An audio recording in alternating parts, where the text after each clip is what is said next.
Hey, Andrew.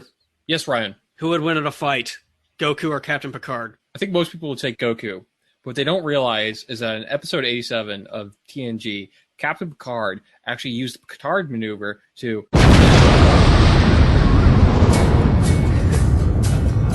Yes. Yes. People are starting to realize Bioshock 2 was better than Infinite. 2 was my favorite out of that little trilogy. Everyone had That's a fucking low bar. Well, yeah, I know. I'm just saying it was. It's like regarded as a redheaded stepchild, and it was actually the best. And the best story. The multiplayer was actually pretty good. Not that anyone played it. And then I like the premise of playing as a Big Daddy. Yeah. And yes, I like the whole father-daughter thing in the game was so much better than most of the games that do that shit. I think I'd have to like the first one the most, just because it was when it was. I think the first one had the best level design. Yeah, that too. He was in the more interesting areas. Yeah. The story was kind of meh, except for the plot twist. Yeah, I don't know. I guess I just liked sort of the creativity in the second one, like the look of the weapons and stuff. Like they just made the game a little more distinctive. But yes, it was like all the locations you went to were very like obscure compared to the first one. Yeah. Plus the second one had like didn't it have like a theme park? Like why the fuck would that place have a theme park? Well, why wouldn't it? People got to do something to have fun. You just blew my mind. I would like it if they were to make an actual Bioshock 3, especially because that one character, what was her name? The doctor who created the little sisters, like, went missing. Oh, yeah, I know what you're talking about. And like they kind of left that open, like that was going to lead to a sequel, but they're never going to follow it up. So, And I also liked how Bioshock 2 happened so far after the first one that everything was like falling apart, and like they left it like the city was completely collapsing, but they never really addressed like all the open plots and stuff in it. So, yeah, I'm just glad we're never going to get a Bioshock Infinite 2 because I don't want to have to listen to people praise it. Yeah. You remember Rocco's Modern Life? Yeah.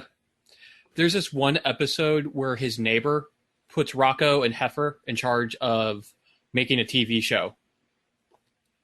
And he tries to sabotage them by giving them dumb suggestions in other ways. And every time he does that, they do something incredibly stupid, and then everybody fucking loves it. Like, there's an episode where they just show a jar of mayonnaise for, like, 30 minutes. I think I remember that.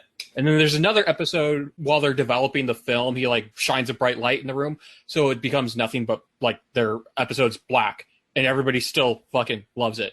That's all I can think. Whenever somebody like praises a game like Bioshock Infinite, that's immediately what I think of is that jar of mayonnaise. It's like the first thing, like, or like Gone Home, especially. It's like, Jesus. I felt like a fucking lunatic when I was playing it. What am I missing? Why is this so good? Why does everybody like this? I don't understand. What do I not understand? Why am I stupid? Bioshock Infinite had, like, I get the points that people like, but I think people just let those like mind-blowing moments blind them to all the shit that came before it. Like the last 20 minutes of that video game do not fucking save the 4 hours of that video game. The last 20 minutes are such a fucking ass pull anyway. I didn't find any of it mind-blowing at all, honestly. Yeah. And I even knew Elizabeth was gonna be I just kind of picked up on that. Mm-hmm. Oh, I didn't. That surprised me, but that's the only part that I found kind of interesting, but like the whole like, oh, she's super powerful and you're what's his name? Yeah, that was so stupid. It didn't mean anything. It was a totally meaningless plot twist. And then the ending where Elizabeth and you know, what does that mean? And maybe there was something like that fucking means nothing. Who cares? Yeah. I bet that he fucking Ken Levine didn't know what the fuck he was doing. Mm-hmm. And then he was like, well, what if I just do this and make people think it means something? And everybody did. That's the kind of thing that doesn't mean anything until he wants it to mean something. So, like, if he does a sequel or whatever, it's, like, there for him to... Yeah. I'm reading one more story. I don't know if I'm even going to bring this up, but it looks like Twitch is now having monetized emoticons in her chat or something. Oh, my God. Twitch has begun a beta of an animated emote system called a cheer for a select group of Twitch partners, according to a post on Twitch blog. Cheering uses bits, a system of animated emotes that you can buy. Bits are used by typing in cheer... #### up to 255. Using more bits to cheer will create flashier animated emotes. Cheers accumulated and awarded users with badges at different rates. So they have achievements in Twitch chat. So even our chat systems need fucking microtransactions now. Yes. Oh my God. Jeez. To be fair, they are... I mean, Twitch chatters are like the idiots, so they're the ones that'll probably buy this up. I didn't mind Twitch when it was just kind of this own little pocket, but now that it's such a gargantuan giant in video games, and every fucking PAX they got like the biggest booth now, taking up the most space. I want them to go away. Because if they were to disappear, somehow I bet all the people that just spread all the stupid shit to actual video games would probably disappear too. And those stupid fucking E3 things would disappear where they show, oh, here's a super cut of the game with streamers screaming at each other the entire time. Fucking 12-year-olds who love that shit will get mad and be like, no, they've given more to everything than you ever will. And I've only seen one really good streamer that I like, and it's an Overwatch streamer named Seagull. You know, like the bird, Seagull. Yeah. He's cool because he's nice and polite, and he's really informative, and he's fucking amazing at the game, too, in a way that's... Yeah. I didn't even know the shit that he does was possible until I saw some of his stuff. And the entire time, he's just, like, really calm and collective. And he's not a loud screaming moron like most people are. The only two channels I actively like subscribe to are low budget streams and the best gamers, and both of them are just a bunch of disgruntled people that play older video games and bitch about new video games, so I feel at home watching them. They speak to me on a very personal level. Yeah. Anyway, welcome back to the Explosion of Happiness, where I'm your host, Ryan. And I'm your other host, Andrew. On this weekly podcast, we throw all our money at Steam sale. So, Ryan, how many games did you buy? About 20. Oh, God. Off the top of my head. I got like 6. Yeah. This is great, isn't it? Because I've said how I'm like done throwing money at Steam like an idiot. And then, lo and behold, this is probably the best Steam sale they've had in like 2 years. At least it seems that way. Really nice stuff. I think you got Dragonball Xenoverse too. Yep. The only thing that game has going for it is that it is Dragon Ball Z. Oh, okay. So you agree? Yeah, I figured we'd have the same opinion. Like, if this was an original IP, this game would be hot fucking garbage. Yeah. But it's Dragon Ball Z, and it does the Dragon Ball Z well enough that I enjoy it because it, tickles that nostalgia. Yeah, I kind of feel like it's like a Destiny clone with Dragon Ball Z. And like really vague, like it's like an illusion of fighting game mechanics, but it's not a fighting game. Yeah. It's more like Pokemon, if even that, with like less strategy. How far are you, like, in the story? Not far. I think I just finished Vegeta's storyline. Okay. And then I was just going to go do more side stuff, but I got distracted by other games. And, other good games. Yeah, and just hating life in general. Yeah. Too much I made it to the Cell Saga fight. Oh, shit, you got far. You'd think that. I'm not that much farther than you, because, like, the Frieza Saga, they actually have you fight Ginyu Force and stuff. And then you fight Frieza, and then you immediately skip over the entire fucking Android Saga and go straight to the Cell tournament. And when that happened to me, I was, like, legitimately upset and pissed, and it kind of made me hate the game. Oh, that's fucked up. Yeah, exactly, because, like, the only thing this game has going for it is the fact that it's Dragon Ball Z. And to skip half of one of the, like, I legitimately think the Android into Cell Saga is the best part of the series and the Cell games and all that. And they pretty much just skipped over half of the best part of DBZ, in my opinion. Yeah. And it's just like, wow. I haven't seen any of the androids. No androids at all. Not 16, 17, 18, 19, or 20. Period. This is very common for a first entry in a new Dragon Ball Z little series, because when they made Budokai 1 and they made Budokai Tenkaichi 1 and fucking Burst Limit or whatever else, there would always be like just a tiny amount of characters skimming the story. And most of the time, they wouldn't even go to the Majin Buu arc, which I guess this game did, and that's probably why they cut all the Android stuff, was to get that in there. Oh, but man, yeah. It goes past Buu. Oh, okay. It has GT and the movies in there. Okay, so they just focus. Well, I like that because very few of the games actually do that. But yeah, they always cut corners. They kind of pump these DBZ games out almost annually. They marginally get better with every sequel. So, like I said, Xenoverse 2 will probably be a huge leap forward, at least with like content. There'll be a lot more characters. That's guaranteed. And if they make a Xenoverse 3, that will probably be like the perfect one. Right. I look forward to Xenoverse 3 because if you're a Dragon Ball Z fan, there's stuff in Dragon Ball Xenoverse you'll like. It's just the game isn't that good. But it's weird. Like you said, there's not a lot of characters, except there's a ton of characters. Like you can be Raspberry and Nanab, whatever his fucking name is. Yeah. They're like underlings for Frieza. And why the fuck can you be those guys? And they have voiceovers, but you can't be fucking Android 18, to my knowledge. Maybe they're like later. It might be like a DLC or something dumb like that, or a side quest, but I don't know. Like in the main storyline, to just completely skip over the Android Saga really rubbed me the wrong way.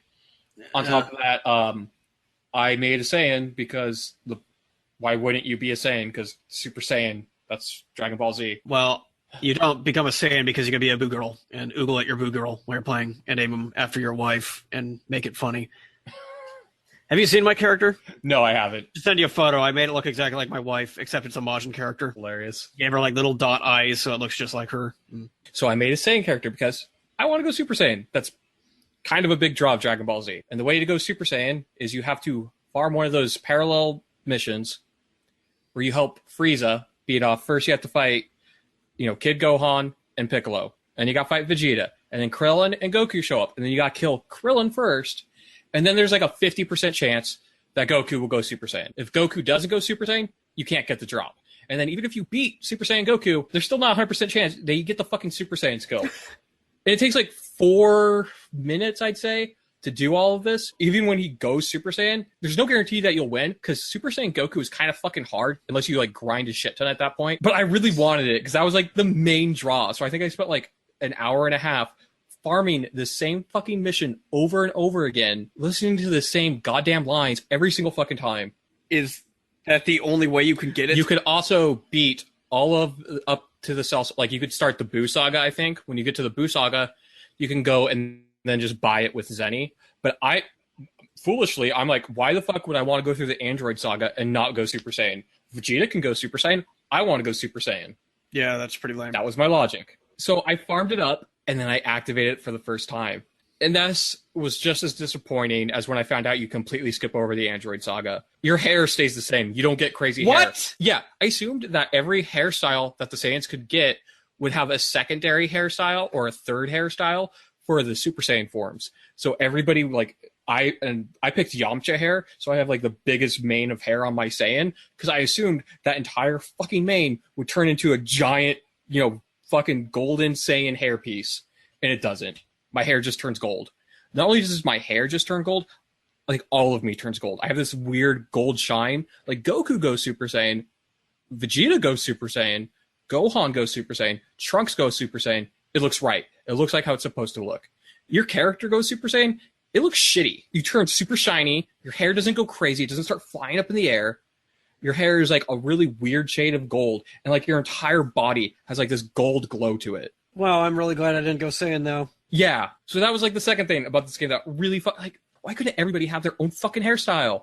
That just really rubbed me the wrong way. I guess I'll say the thing that disappointed me the most when I played this when it originally came out through secondary means, and right, you got a demo. Yeah, a demo. But yeah, the way the game was pitched was like the timeline's all fucked up, and you got to go back and fix it. So I thought the storyline was going to get really crazy, and they were going to take a lot of liberties with it and do straight up fan fiction level stuff.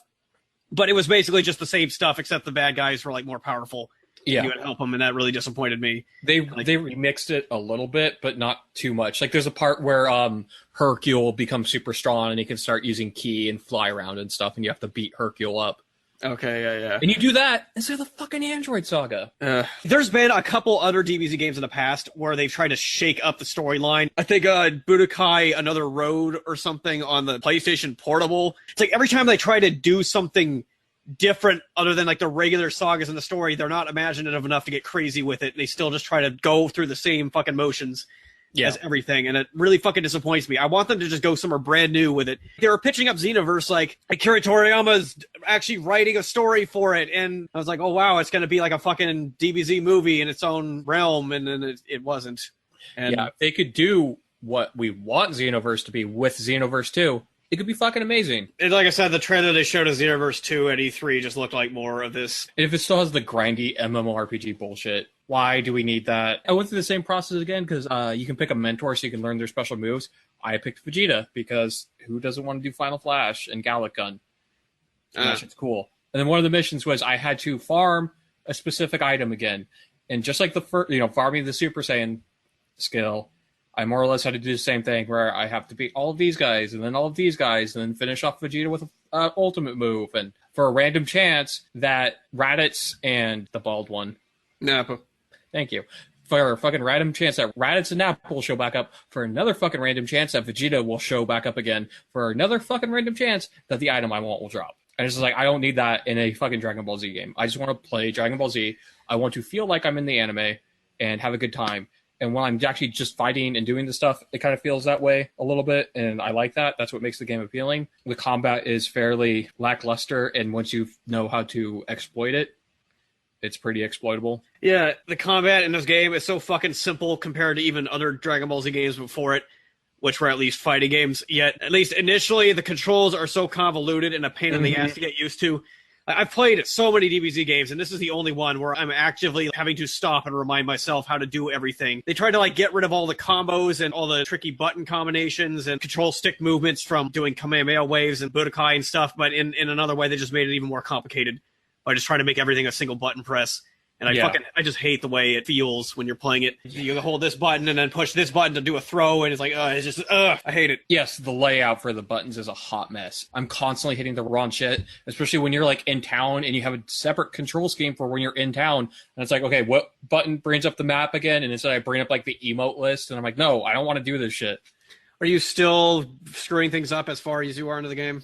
Oh, yeah, I'm still screwing up. Not that's great. Combat, but just when I'm walking around town, definitely. And when you fight Great Ape Vegeta, and they're like, all you have to do is throw him. And I'm like, I don't know how to throw. I had to pause the game, Alt-Tab, and look up how to fucking throw. This game has overwhelming high praise by the fans. The last DBZ game I bought was Budokai Tenkaichi 2, and I thought it sucked.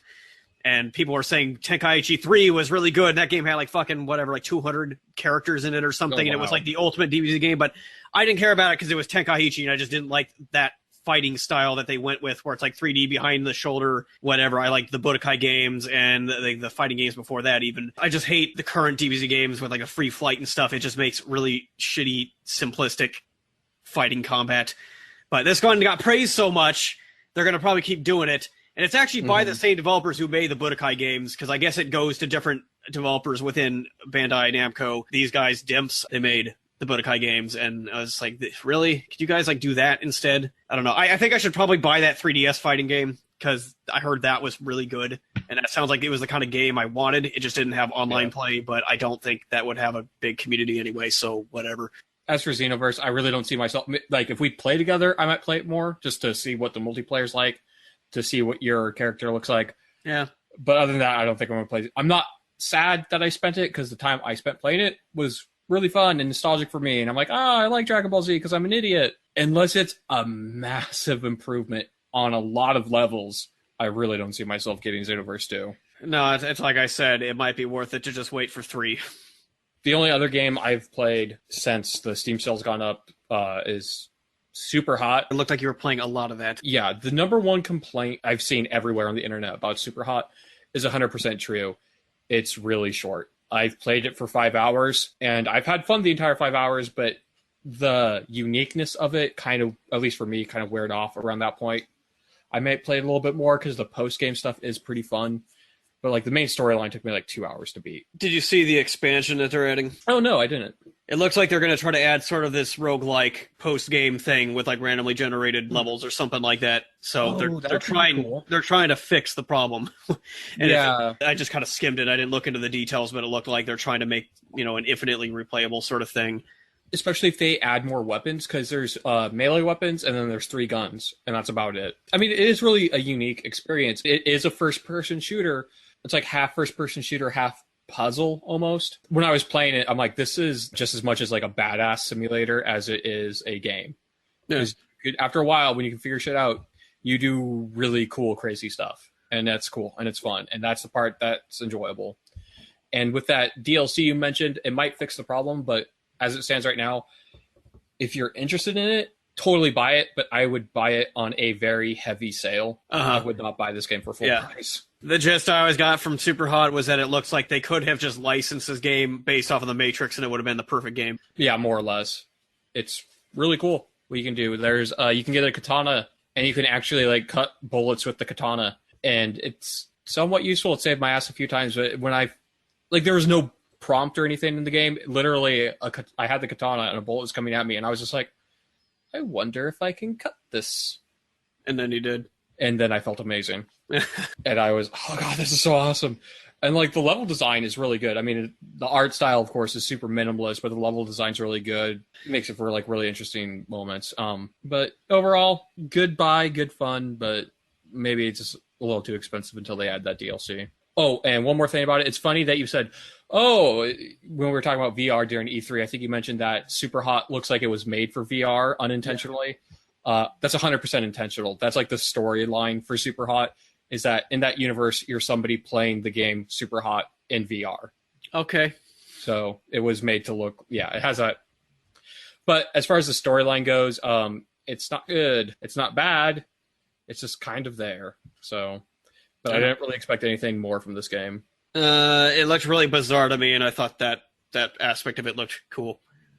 At least I saw the little like in-game trailer or whatever of everyone freaking the fuck out while they were playing the game or something. I thought that was neat and creepy, but I haven't played the game. You know what was a masterpiece though was Pony Island. Oh yeah, we did play Pony Island. Yeah, so I say that completely out of irony. Right. So Super Hot has it too, that kind of like meta storyline. I'm really not a fan of the meta storyline. The game is a fucking point-and-click adventure with some quick-time events and some pipe dreams. Some of the obscure puzzles were creative, I'll give it that. Mm-hmm. But the whole you're stuck inside a video game that's corrupted by a virus demon thing. You're also a real person. It wasn't that bad, honestly. I know you hate meta commentary sort of stuff. I hate when it's done really shitty, which most of the time it is. And Pony Island seemed like it was a step up from things like Undertale, but it was still just... Everyone is so just easily impressed by this fourth wall breaking shit. I don't get why.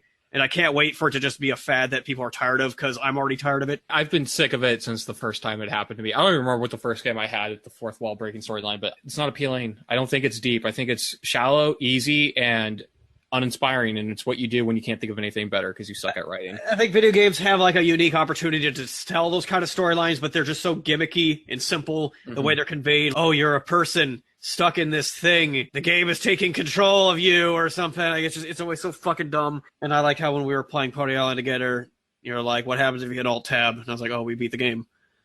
Yeah, that's the one thing like every one of those meta games do, is they're always like, you can't stop playing. And it's like, I mean, yeah, I could stop playing. It's not that hard. You're just trying to make it sound like it's addictive, but it's really not. I haven't picked it up since we played through like the first third of it. And the part of Pony Island that I liked is when you're going through the menus. Oh yeah, so did I, because it was like we were trying to figure out what the puzzle was. I liked that. It was like that was the cool part of the game. The storyline, the side-scrolling part, and the pipe dream puzzles were all those became too repetitive too fast. Like the first time we did one of those puzzles, it was the same sort of thing. It was like, what do we do? And then we figured out what we did, and then it was just a generic puzzle after that. Right. It felt like the creator ran out of ideas and just kept fucking doing, oh, here's another pipe dream puzzle. Now here's a pipe dream puzzle where you fight Azrael, and it's just like, yeah, it's not cool anymore, dude. You need to stop. Like, what was it? The Stanley Parable also did the same thing as this, where it was like you click a thing and you get an achievement. It's like a commentary on how stupid achievements are or something. That shit. That's why I haven't played the Stanley Parable, because I just know I'm not going to like it, because I don't like that kind of commentary. I hated the demo. And like even people who I like respect the opinions of, like the Stanley Parable, I'm like talking to people who generally hate these kind of things, like the Stanley Parable. So it's like one of those things where it's like, if I hate this, what does that make me? Mm-hmm. What does that make everyone for liking it? I don't know. Yeah, the demo was just a bunch of not good meta commentary. I'm moving on. I'm sure, unless you wanted to say more. No, I have nothing else to add. You were with me when I found Rogue Squadron 3D was on sale on Steam, and I had like a small orgasm in front of you. Mm-hmm. And then I saw that it was part of the collection with X-Wing and TIE Fighter. Those were games that I had on my wish list for like 2 years, and the reason I never bought them was because I guess the Steam versions were fucked up, and they were missing the CD-ROM editions of the game. The one X-Wing specifically, the CD-ROM edition. It was one of the first actual video games I played as a child. There's a lot of deeply rooted nostalgia to that game for me, and I just refused to buy it until they got the exact version of the game I played. And I guess they finally put it in, and they fixed things, and then they added controller support. So it's like an actual fully fixed game. I gotta say, I actually went on to the Steam page where they made that update and announced it, which was a couple months ago. I didn't know about it, and actually left a comment saying, wow, Disney, like, you actually made me like you a little more. I did not expect you to fix this game. You actually fucking fixed a game from like 20 years ago. No, it was more than 20 years ago. It was like fucking 23 years ago. But yeah, anyway, I'm really happy that they supported it and fixed it. And maybe I could be wrong because I haven't actually played it yet. That's a game I'd still rather have a joystick to play it with. But I bought the whole thing, and I played Rogue Squadron 3D because you can just play that with a controller, and it was a nice blast from the past. I never expected to be brought to Steam. And I love that when a game I never expect to be updated gets updated, and then it's just there one day. And I go, oh! Yeah, you did pretty much knock me over just to grab your wallet. Yeah. You were that, Yeah. yeah. Yeah, I also bought Rebel Assault 1 and 2, those masterpieces. Were you telling me about how bad those games were? I had Rebel Assault 2 on the PlayStation, which I think was even extra bad compared to the PC version. And I enjoyed it because I was a stupid kid and I just liked Star Wars and I had a good imagination. But yeah, in hindsight, those games were... Rebel Assault 2 especially, because I didn't play the first one, but I heard they're both about on the same level, was just fucking atrocious. They're like rail shooters with some other weird like sequences slapped in, and it uses FMVs as a gimmick to tell a story. A really low production value. It's like a fucking Star Wars fan film with some really like light gameplay in between everything. And I remember as a kid, I enjoyed it. It was about like Darth Vader had this Super Star Destroyer where he was building invisible TIE fighters, and it was kind of yeah, even just saying it like that, it's fucking stupid. But yeah, that was the premise. Is they were developing TIE fighters with cloaking devices, and you had to stop them. Yeah. Yeah, that's good. I like that. Yeah, I look forward to firing that up and puking. That's probably what I'll do. And it's like a fucking 2-hour game, if not even shorter than that. But yeah, I remember when it was on PlayStation and I saw it at Blockbuster. You remember Blockbuster, that thing, a brick and mortar store where you had to rent games, and that was how we played games back then. Yeah, I got Rebel Assault. So I'm like, oh, it looks like Rogue Squadron for the PlayStation. I played it like, holy fuck. Again, that's probably why I like the N64 more, is I just kept picking all the bad PlayStation games. Probably, because you had that and you had... Rascal. Rascal, yeah. God, that game was terrible. Yeah. But yeah, I played mostly that last weekend, and then I tried playing Hitman a little bit, and I'm still convinced that's a really good game. I just have not been patient enough to play it, because you need so much patience. Most games I play now, I play them to release stress. Hitman is a game you got to go into being calm and willing to wait and like just take your time, and I just have not been able to do that. And I feel bad because that game has like episode 2 and 3 out already, and both of them look really good. And I just have not been. I've tried almost every day this week to sit down and play Hitman, and I close it out after 10 minutes and just go, I can't do this right now. It's weird because I almost want to say I think it's the best game so far this year. I just can't play it because I can't get myself to fucking chill out. I just keep going to Counter-Strike and listening to 12-year-olds scream because apparently I like that more. I don't know what's wrong with my brain. You're just slowly dying. Yeah. Is there anything else you want to play? Because I know there's something else you really want to talk about. Okay, I guess I won't go into too much detail because I like fucking screamed at you over Steam about this, and now I just kind of I felt that was cathartic. I feel a little better now, but I feel like it's necessary to bring this up on this podcast because I mentioned in 2 off-topic rants how there was a Star Trek fan film called Axanar that got sued by Paramount after their fucking trailer for the new official movie got downvoted so hard, and then they gave up on that lawsuit and allowed the movie to continue. And it was like this odd goodwill gesture that kind of had me suspicious, like, okay, what are they actually doing? Right. And now I know what they're doing. They released guidelines that all future fan films have to be under a certain budget. They can't be over 30 minutes, and you can't have more than 2 parts of the same storyline. Yeah, I have the guidelines right now. I'm not going to read all of them. I'm just going to read what we consider to be the worst offenders. The first one is that the fan production must be less than 15 minutes for a single self-contained story, or no more than 2 segments, episodes or parts not to exceed 30 minutes total, with no additional seasons, episodes, parts, sequels, or remakes. Then for 6.1 was CBS and Paramount Pictures do not object to limited fundraising, but it cannot exceed $50,000. So that means the budget has to be $50,000 or less. And then this one is combined with the first one. I think the really shitty one is the fan production must be family friendly and suitable for public presentation. Videos must not include profanity, nudity, obscenity, pornography, depictions of drugs, alcohol, tobacco, or any harmful or illegal activity, or any material that is offensive, fraudulent, defamatory, libelous, disparaging, sexually explicit, threatening, hateful, or any other inappropriate content. The content of the fan production cannot violate any individual's rights of privacy. So basically, we can pull you down for whatever we want. Yeah, that's how the last one reads. It's like it lists off so much shit, and it's such a gray area and very subjective. It's basically saying if we just don't like it for any reason, even no reason. Yeah, and it's not like every single Star Trek franchise had all those things in it at one point. Right. I mean, season 1, I brought this up to you, season 1 of The Next Generation, Tasha Yar and Data have sex. Like, that's a plot point. And not only is that a plot point, it's a character point of Data after Tasha Yar dies, and they remember Tasha Yar. That one really good episode of Making of a Man or What Makes a Man that you recommended to me. Yeah. Like, they actually bring up that moment that Data shared with Tasha Yar. And as an example of that, he's human, or at least self-aware, because he holds that moment as personal and valuable to him. Yeah, Riker's reaction was also amazing in that segment.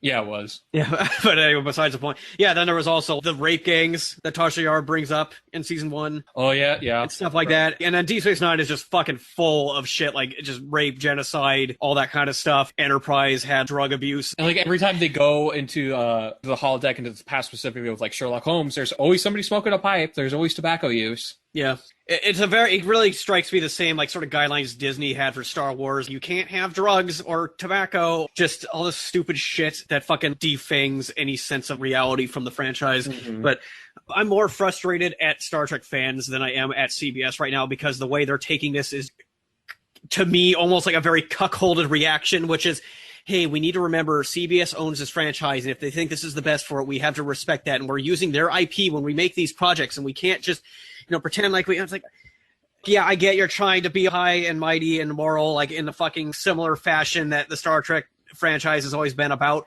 But you do realize CBS is fucking everybody up the ass with this. That's all they're doing. These fan films have been a safety net for the franchise for whenever Paramount puts out a movie or something that fucking sucks. The fans have always been able to produce better work than them, and it's always been this good fallback for the entire fan base to like admire and continue to like Star Trek for. And now CBS is trying to remove that, as if they don't seem to understand that that's actually a good thing to have when they fuck up.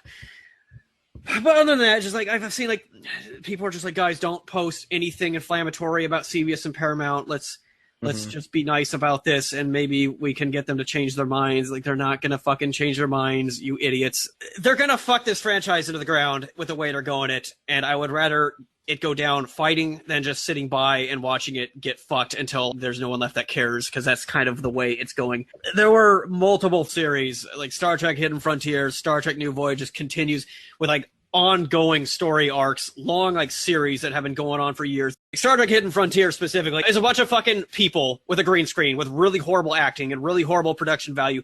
They managed to write a storyline that spanned 7 seasons over like 8 years of work that rivaled storylines from Deep Space Nine. Could arguably be better than a lot of actual Star Trek story arcs. And Paramount could very well just fucking adapt their work into an actual fucking TV series with how good it was. And shit like that is what kept the fandom alive and just kept the imagination going and the creativity, and Paramount just basically just took all that away. Great, now it's just like a clock is ticking until no one cares about this franchise anymore once you fuck it up with like the new series or something like that. It also just goes to show that they have no confidence in themselves. They know that fan films are better than what they make. They don't want to deal with that. They don't want to have to like compete with fan productions, which is really what this whole thing just seems like to me, is they're afraid of that. And yeah, I think I said all I need to say. I'm really fucking mad at CBS and Paramount, and I'm kind of disappointed that the fans are just taking it lying down.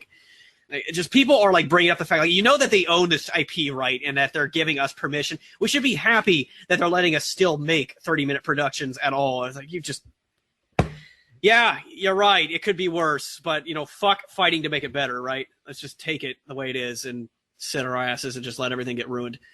All right. You know what we need though, right? Is whose fault this is Disney's. Yeah, I know. Yeah. Because public domain and all that shit. Like, if they didn't get all those extensions that Disney pushed through, I cannot remember the original length of public domain, but it wasn't that long, and Gene Roddenberry died in 91. So yeah, it's mind-blowing because Star Trek fan films have been around since like the 60s. Even like early film equipment from like the 70s and 80s, still people made like really shitty things. Why now? Just now they did this, and I think it has something to do with like the Kickstarter campaigns and the crowd-funded Star Trek fan films, because now the fans are able to put their money towards the projects they care about.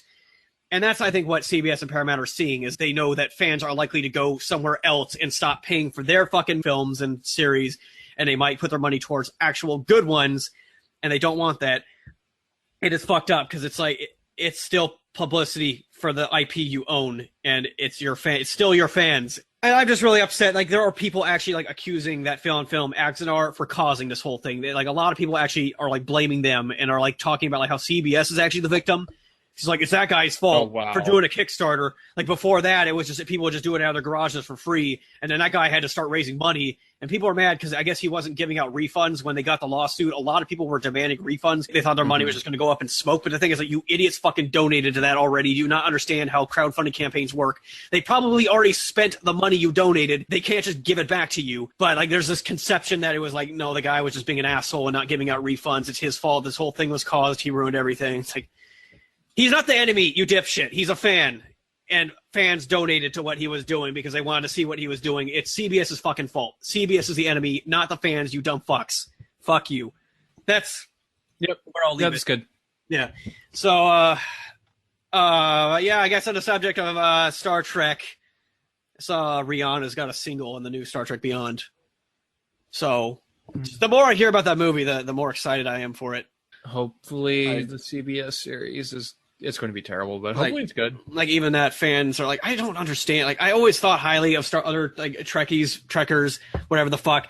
And I'm just like, every time CBS does something stupid with it, everyone just sucks it down. Like people are like, Rihanna's a very respected and popular artist. I'm glad to see that she's in this. We're like, are you fucking people high?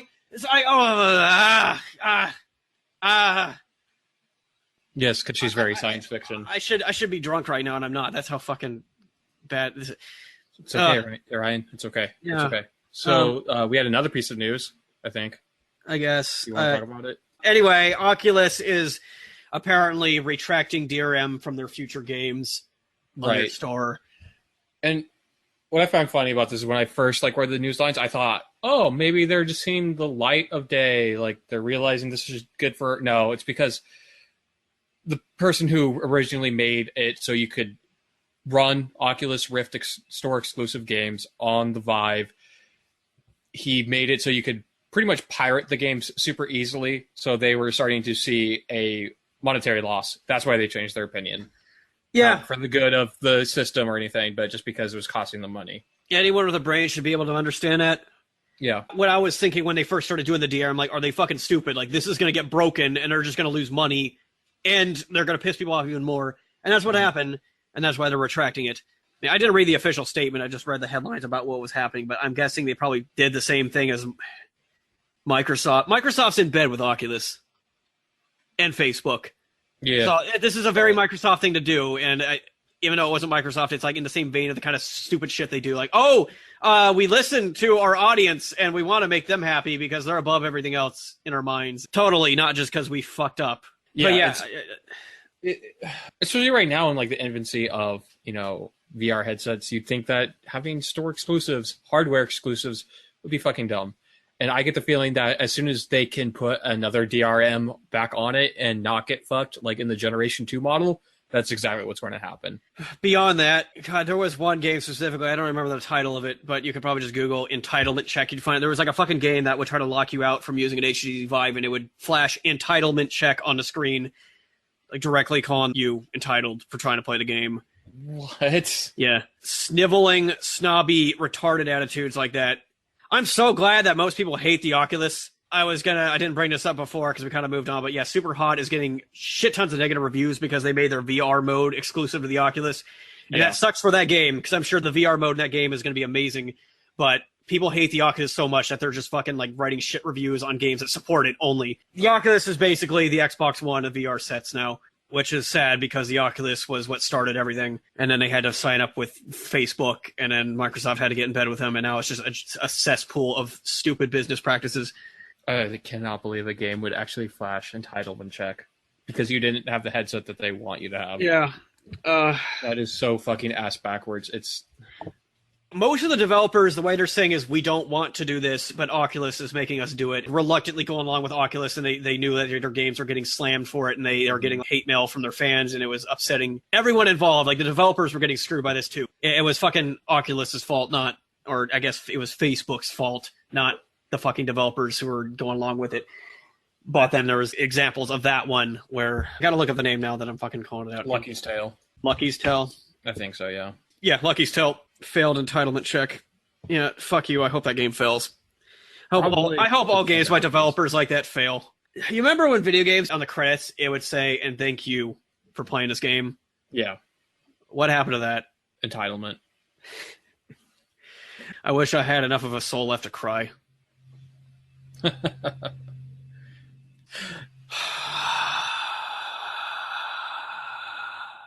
So I bought Prey through G2A.com. Okay. I just wanted to throw that out there because I think G2A is scummy and they shouldn't be supported. But the one great thing about that site is you can buy Steam keys through it. Steam games that have been pulled from Steam. And I fucking hate that. That's like the thing about digital purposes that I fucking hate more than anything is that games can just vanish. Right.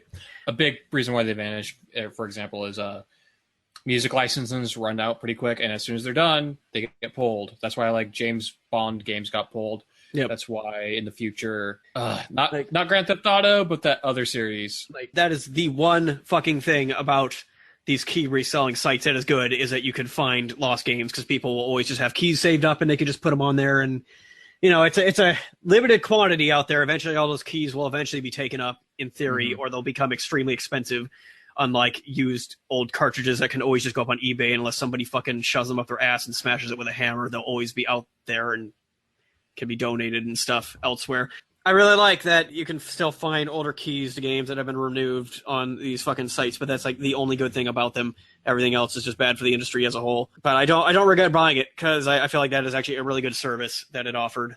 I wish that was more of the focus, more about preserving digital games that are being wiped off of the face of the earth. Instead of basically just, lower prices, your favorite YouTuber's advertising it, it must be good. Oh, fuck yeah. I love that guy. He's so loud. G2A's business fucking exploded because of PewDiePie. Really? Yeah, because PewDiePie was advertising it. I don't know if he still does. A bunch of YouTubers now are starting to like renounce G2A and are saying we're no longer going to be speaking or advertising for him because a lot of people are waking up and realizing why it's a bad site to buy games through.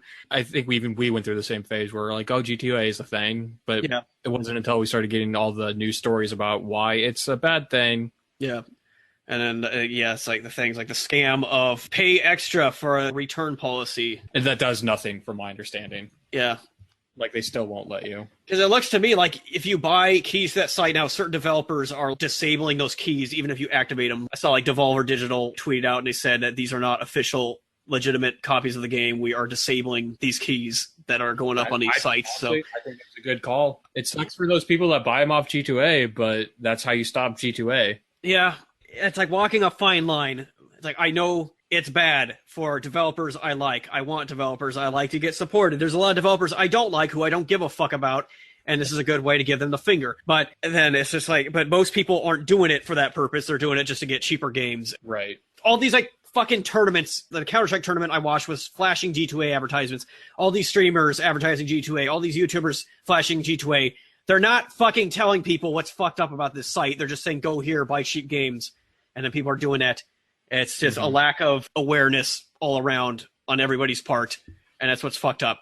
It's like I was able to make a purchase through it. I bought Prey, a game that has been off of Steam for almost fucking like 8 years or something like that. And that's great. I love that fact I was able to do that. And G2A deserved my money for that opportunity. But they're still assholes in like 99% of everything else they do. Right. And the whole idea of that, people are just selling us their extra keys because everybody's drowning in extra keys. Yeah, well, for like Humble Bundle and stuff. Yeah, but that might give them some keys, but not the volume of keys that they're pushing.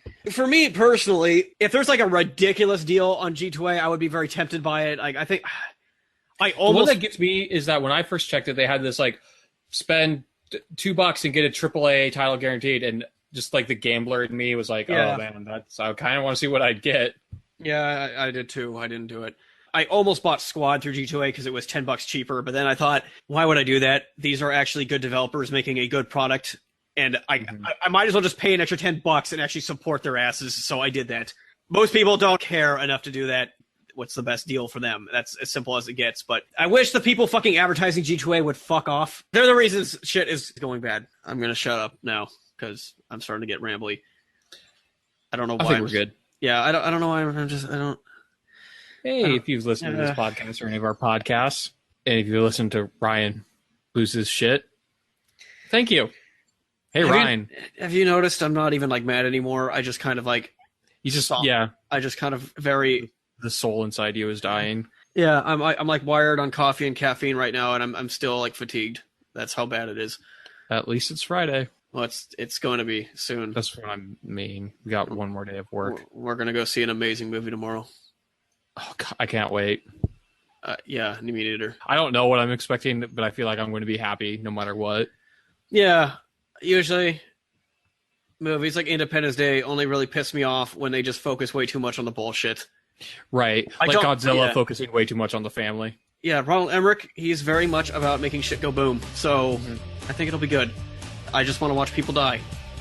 I want to know how the fuck Earth survives this time. Like, what's the stupid this time? What's the virus? I just want to see as much of Earth get destroyed as possible. I hope by the end it's just a fucking like desert wasteland. I hope everyone dies. I hope the aliens die. I hope the human race dies. Well, I just Like I said, I still want my Independence Day 3, where we go to their planet and then fuck their planet up. I will fucking day one midnight screening that shit.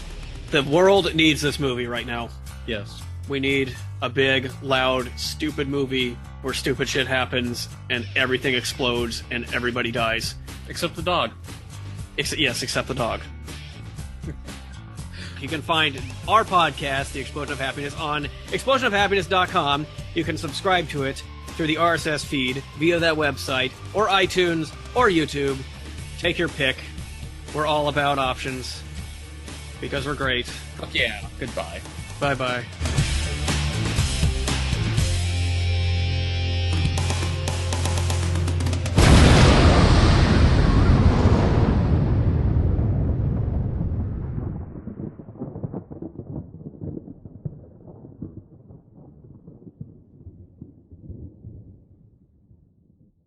Ryan. Yeah. Okay, follow with me here. Okay. Dragon Ball Z, crossover with Star Trek, fully VR. Give me about 5 minutes to comprehend this. I'm picturing Goku standing next to Captain Picard.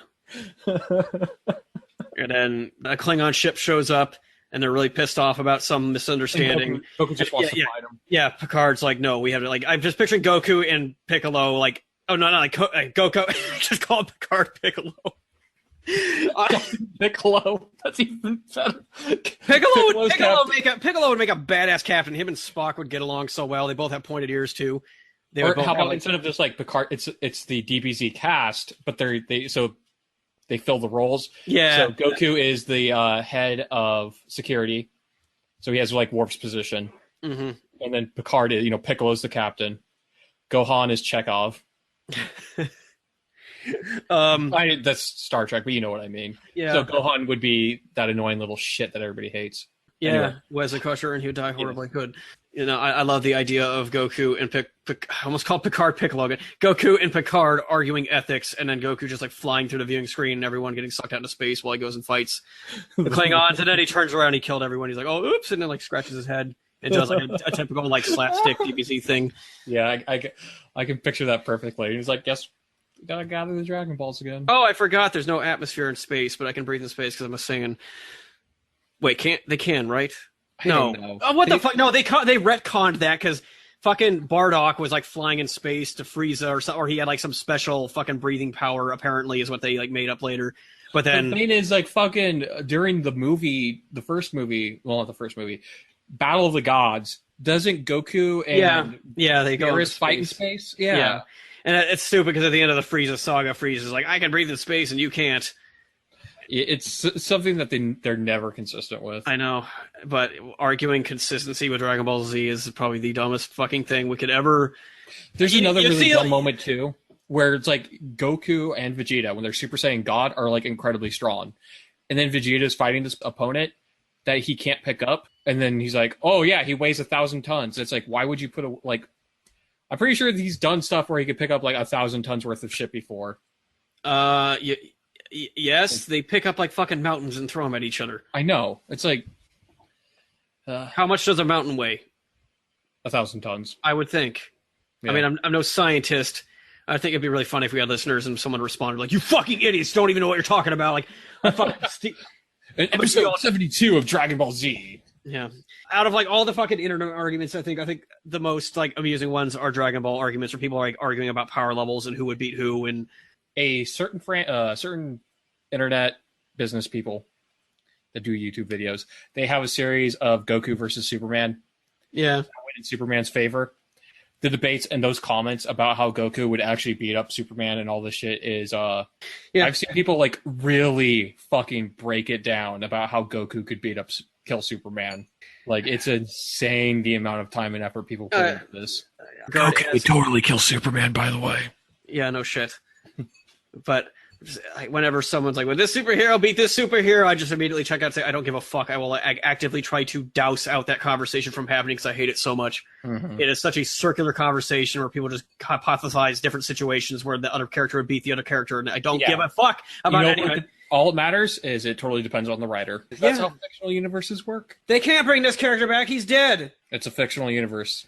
That doesn't make any sense. This doesn't make any sense. Kind of like how fucking Brent Spiner's character is in the new Independence Day. You know, I was actually talking with my dad about that when we went out to dinner, and apparently, like, they actually wrote it in the script that he died, but then they didn't. Teresa just mentioned that to me. Like, they actually cut a scene where somebody goes over to his body and checks his pulse and says he's dead. Like, they cut that specifically so they could have him return.